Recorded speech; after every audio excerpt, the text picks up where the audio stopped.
ધારીના ખેડૂતને પોષણ સંભાવ ન મળતા 5 વીઘા ડુંગળીનો પાક નષ્ટ કર્યો। અમરેલીના ધારી તાલુકાના ફતેહગઢ ગામના ખેડૂત રાજેશભાઈ દવે પોતાના 5 વીઘા ખેતરમાં વાવેલી ડુંગળીનો પાક નષ્ટ કર્યો છે।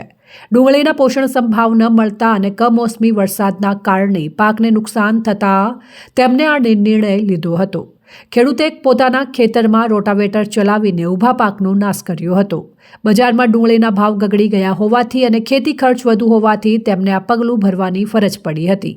રાજેશભાઈ દવેએ જણાવ્યું કે ડુંગળીના વાવેતરથી લઈને દવા છંટકાવ, મજૂરી અને યોગ્ય માવજતમાં ઘણો ખર્ચ થાય છે। હાલમાં 1 વીઘા દીઠ ડુંગળીની ખેતીમાં અંદાજે ₹30,000થી 40,000 જેટલો ખર્ચ આવે છે।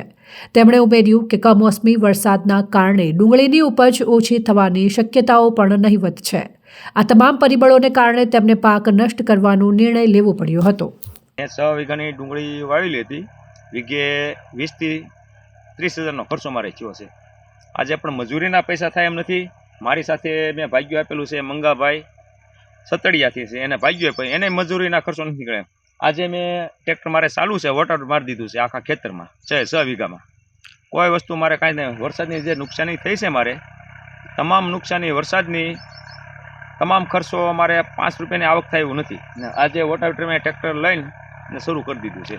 અને યાર્ડમાં તમે વેચવા દાવ તો અહીંયા યાર્ડમાં અત્યારે 50થી 150 રૂપિયા ભાવ એમ છે, તો એમાં ભાડું મારે 150 રૂપિયા તો ભાડું થાય એમ છે। મજૂરી નીકળે પણ મજૂરી નહીં નીકળે અને ભાગ્યને અત્યારે માથે ઓઢી રોવાનો વારો આવ્યો થયું છે।